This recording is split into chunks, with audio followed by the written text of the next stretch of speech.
Hi guys and welcome to another vlog. I'm driving this. This is a Skoda Fabia.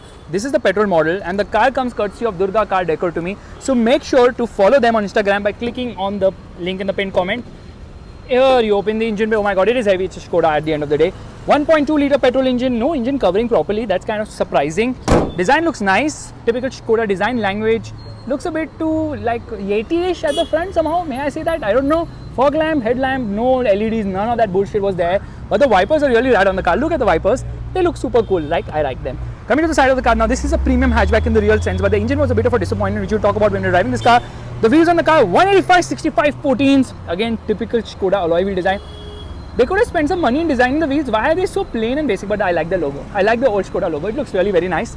Coming to the side, you see, yeah, nice, understated, elegant.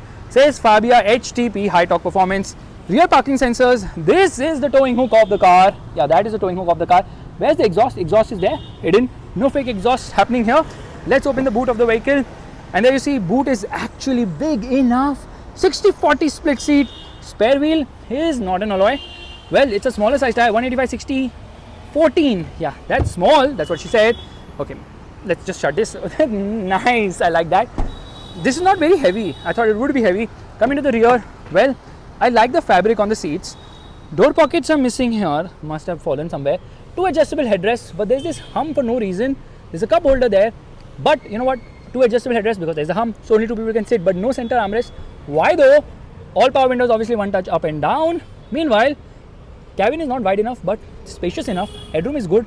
The handle, light, whatever. Under thigh support could have been better. Legroom is fine. Let's do the party trick of Skoda cars, which is remove the key and let's see what happens. So if I keep this button pressed, well, will the windows come down? No, they're not coming down, which is such a poput for me right now. Come on, do not disappoint. How is that even possible? Because this is a feature which is there on almost every Skoda car. This is not happening at the moment. And on that failure, it's time to enter the car right now. Okay, it's locked and here we are. You can see the interior. Interior looks really very nice. Door pockets are there thankfully at the front. These are controls for the outside rear view mirrors and these are the controls for the headlights. Now it doesn't get automatic headlight, doesn't need a headlight leveler. Okay, that is the indicator which is turned on right now. These are the controls for the AC. Audio system says dance. Okay, let's dance. Dinka chika ding. Okay, forget all that. Glove box is very deep. There is storage space here on the top as well. Okay, this is to lock and unlock the car. Storage space here again, cup holders. There's an aux plug here which is out of place. 12 volt charging socket. Handbrake, again space here. Gear lever feels nice actually. And no audio controls on the steering wheel. Listen to this. Proper freaking thud. Not even the new Superb has this. Let's turn on the car. There it rose to life. Yep. And you've got this multi-information display which has a lot of stuff. So let's turn on the light. Yeah, there it turns greenish. Very nice. I like it. Cabin feels airy somehow. And you get a mirror here. That's surprising. Usually you don't get a mirror on the driver's side in a hatchback. But here you get it. Headroom is on. Like plenty of headroom. There's also a handle here. That's very handy. Okay. These are the controls for the wipers. Wipers on the other side. Wipers work really well, but ज़्यादा पानी फेंक ही नहीं रहा. And this is the lever for indicators. That's about it. This is the defogger button. So very quirky and different. Let's start driving right away. Alright, we're all set to go. Getting into first gear. Let me tell you, this is a 3-cylinder engine, which is very silent right now. But if you turn on the air conditioning now, oh my goodness, the amount of vibes which can be felt is absolutely baffling. Okay, now this is a 3-cylinder engine, 1.2 litre HTP. Why HTP? High torque performance is what HTP stands for. Okay, let's give it the beans. Absolutely nothing happens. 6,000 RPM red line. Engine is a big disappointing thing in this car. The diesel was of course better, but the petrol engine is lackluster at best. This is a 1.2 litre 3-cylinder unit, and unlike other 3 cylinders which we see in recent times, this one was like out of sync completely. Produces 64 horsepower and 112 Newton meters of torque. Doesn't feel punchy throughout. I mean, there's no punch. It just feels flat, linear maybe. Doesn't have action in the top end either. Drivable enough, but not a car which would put a smile on your face, unfortunately. And I'm so stupid, I'm trying to put all the windows down with the key. This doesn't have auto up down power windows at all. So premium car, but not really having the premium feel. Skoda, what are you doing? And when you're driving a Skoda, there has to be another Skoda right in front. That is a Superb facelift. The second generation Superb facelift is right in front of us. Gearbox is thankfully smooth shifting. It's really very slick. Yeah, check this out. So slick, you can use one hand to actually shift. Super slick gearboxes, in older cars. That's really nice. Clutches. Now the lightest though. Now when you turn on the air conditioning now, I can feel vibes in my seat. Yeah, on my back. That's the level of vibration offer. The engine is, dare I say it, Okay, because what were they doing with such an engine? Lackluster engine, 1.2 HTP. You can call anything HTP, BTP, CTC, whatever you want to call it. It doesn't change the performance. So lackluster, lack of punch. That's the reason why the Fabia failed, because Skoda just gave it the worst engine possible. I mean, such a brilliant car deserves a better engine. Suspension is obviously on the stiffer side. That's the reason the ride quality is not the best. But yeah, it's decent enough. I mean, the ride and handling balance is good. Feels well put together, other than the fact that there are a lot of vibrations which kick in your.